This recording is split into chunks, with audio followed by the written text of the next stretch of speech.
For people who aren't really familiar with these terms, don't really know what we're talking about, if you could help us understand, like, what is blockchain, what is decentralized currency, what is crypto, and what is Bitcoin? Just give us a little overview, please.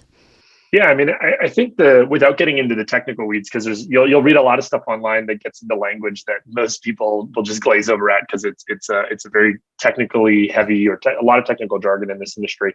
I'd say broadly, the idea that sort of underpins Bitcoin and a lot of the experiments happening in the cryptocurrency space is sort of a concept of building a currency system that is detached from any central authority or detached from a central government that acts as sort of the issuing body of a currency or the layer of trust underpinning a currency.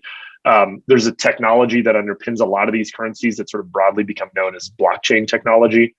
It is important to understand that this is sort of like, it's not, all of these currencies are not equal. There are some currencies that have been around and proven the resilience for a lot longer. There are some that are a lot more experimental.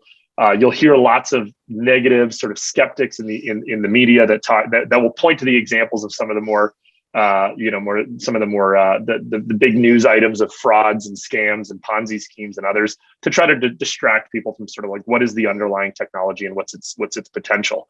I think broadly, I like to think about this as like, as people lose confidence in their governments, not necessarily their government's ability to maintain sovereignty over their countries, but just their government's ability to make good decisions as it relates to monetary policy.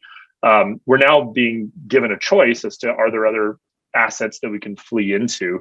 And I'd say particularly Bitcoin has proven itself quite resilient and almost it's almost on a level playing field with a lot of national currencies. If you were a resident of Venezuela, Bitcoin would be a very attractive currency for you.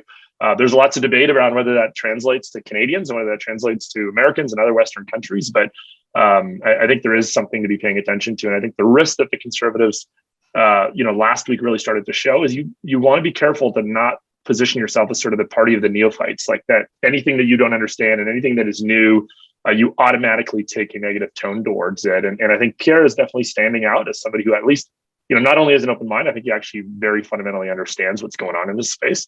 But anyways, we can get into it in more depth, but that'd be my word of caution is like, if you don't understand something, it's better to not have an opinion than a strong opinion against it. So yeah.